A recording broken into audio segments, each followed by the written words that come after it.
প্রচুর শীত পড়েছে বন্ধুরা, সবাই কেমন আছেন? সবাইকে শীতের সন্ধ্যায় শীত শীত শুভেচ্ছা। যাই হোক, আজকে অনেক দিন পর কিন্তু বন্ধুরা আমি একটা লং ভিডিও শেয়ার করার জন্য আসলাম।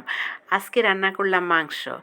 মাংসটা ম্যারিনেট করাটা দেখাই নাই আমি। হলুদের গুঁড়া, মরিচের গুঁড়া, পরিমাণ মতো পেঁয়াজ, রসুন, আদা বাটা, জিরে বাটা সব কিছু ম্যারিনেশন করে তারপর ভালোভাবে 1 ঘন্টার জন্য আমি রেস্টে রেখে দিয়েছি। তারপর কড়াইতে তেল বসিয়ে দিয়ে মাংসটাও ঢেলে দিলাম।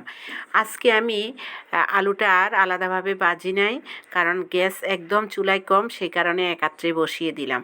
এই যে আমার মাংস কষানোটাও শেষ। এদিকে রাইস কুকারে করে নিলাম গরম ঝোল মাংসের জন্য। গরম করে নিলাম জলটা, তারপর ঝোলে দিয়ে দিলাম। আমার মাংসটা কিন্তু অনেকটা হয়ে গেছে। এদিকে আমি রান্না করেছি মাছ। মাছটাও ভেজে রেখে দিয়েছি। তারপর আলু, সিম, সাথে একটা গাজর ছিল, গাজরটাও দিয়ে দিলাম। বেশি করে পেঁয়াজ দিলাম। 2টা তরকারি দারুণ ইয়াম্মি হয়েছে কিন্তু বন্ধুরা। আর এখন আমি সর্ষের তেলে রান্না করি, এই জন্য তরকারির কালারটা কিছুটা কালচে কালচে হয়। আমি তো সব সময় সয়াবিন তেল খেতাম। তো এখন মোটামুটি আমার রান্নাটা কমপ্লিট হয়ে গেছে। এই যে এখন এটা ঝোলটাও দিয়ে দিলাম মাছের। এখন ঝোলটা ভালোভাবে সিদ্ধ হয়ে আসলে দিয়ে দিব কাঁচামরিচ, ধনিয়া পাতা।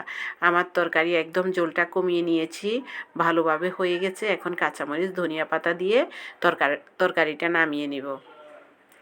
এই শীতের দুপুরবেলা আসলে গরম করে খাওয়ার মতো সৌভাগ্য হয় না, গ্যাস থাকে না। তারপর ইলেকট্রিকের চুলায় একটুখানি গরম করি কখনো, আবার কখনো করি না, বিরক্তি মনে হয়। এদিকে আমার রান্না বন্ধুরা কমপ্লিট হয়ে গেছে। আপনারা সবাই ভিডিওটা দেখবেন, লাইক কমেন্টস করবেন, রান্নাগুলা কেমন হয়েছে অবশ্যই অবশ্যই জানাবেন। আর আপনারা কে কোথায় থেকে ভিডিওটা দেখছেন কমেন্টসের মাধ্যমে জানিয়ে যাবেন।